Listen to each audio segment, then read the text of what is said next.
Saya Fadil, mahasiswa asal Indonesia yang berada di kota Wuhan, ingin melaporkan situasi saat ini terkait penyebaran virus corona di kota Wuhan. Kemarin hari Kamis 23 Januari 2020, pemerintah kota Wuhan sudah memberikan surat edaran kepada seluruh masyarakatnya agar tidak bepergian keluar rumah, di mana penyebaran virus ini semakin parah. Dan juga kami mahasiswa Indonesia yang sejumlah 93 orang di kota Wuhan melalui Perhimpunan Pelajar Indonesia Tiongkok Cabang Wuhan sudah berkomunikasi dengan pihak KBRI Beijing, di mana pihak KBRI Beijing juga sudah mengeluarkan surat edaran untuk kami selaku mahasiswa Indonesia di Wuhan untuk tetap menjaga kesehatan dan keamanan dengan cara tidak bepergian keluar rumah. Apabila ingin bepergian, kita diwajibkan menggunakan masker, dan juga untuk menjaga kesehatan dianjurkan oleh pemerintah kita untuk mengkonsumsi makanan masakan sendiri.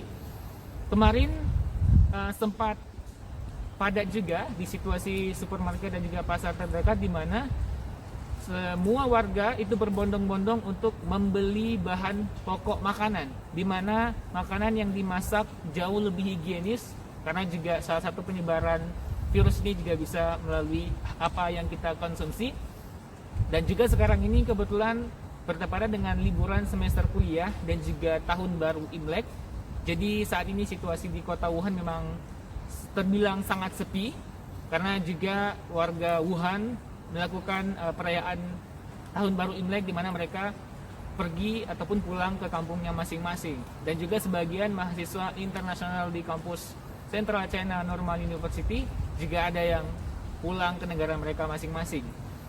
Dari pihak kampus saya sendiri itu melakukan antisipasi dengan cara memberikan masker gratis dan juga sabun cuci tangan, yang dimana setiap hari juga ada volunteer yang selalu memantau mahasiswa-mahasiswa yang tinggal di asrama dengan selalu mengecek suhu temperatur tubuh mereka untuk mengantisipasi apabila ada mahasiswa yang terkena ataupun demam ataupun mungkin kira-kira akan terkena dampak dari virus ini sendiri.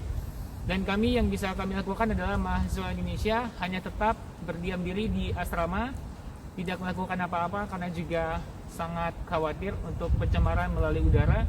Dan kami berharap untuk pemerintah Indonesia bisa melakukan langkah cepat terkait kami untuk bisa melakukan hal-hal seperti evakuasi mungkin, supaya kami mahasiswa Indonesia di kota Wuhan bisa dipindahkan ke tempat yang lebih baik lagi.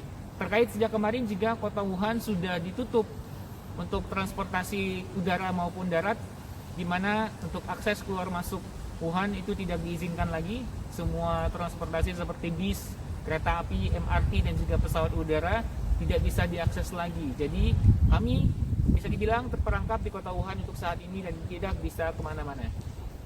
Sekian laporan dari saya, Fadil, mahasiswa Indonesia melaporkan dari kota Wuhan, Tiongkok.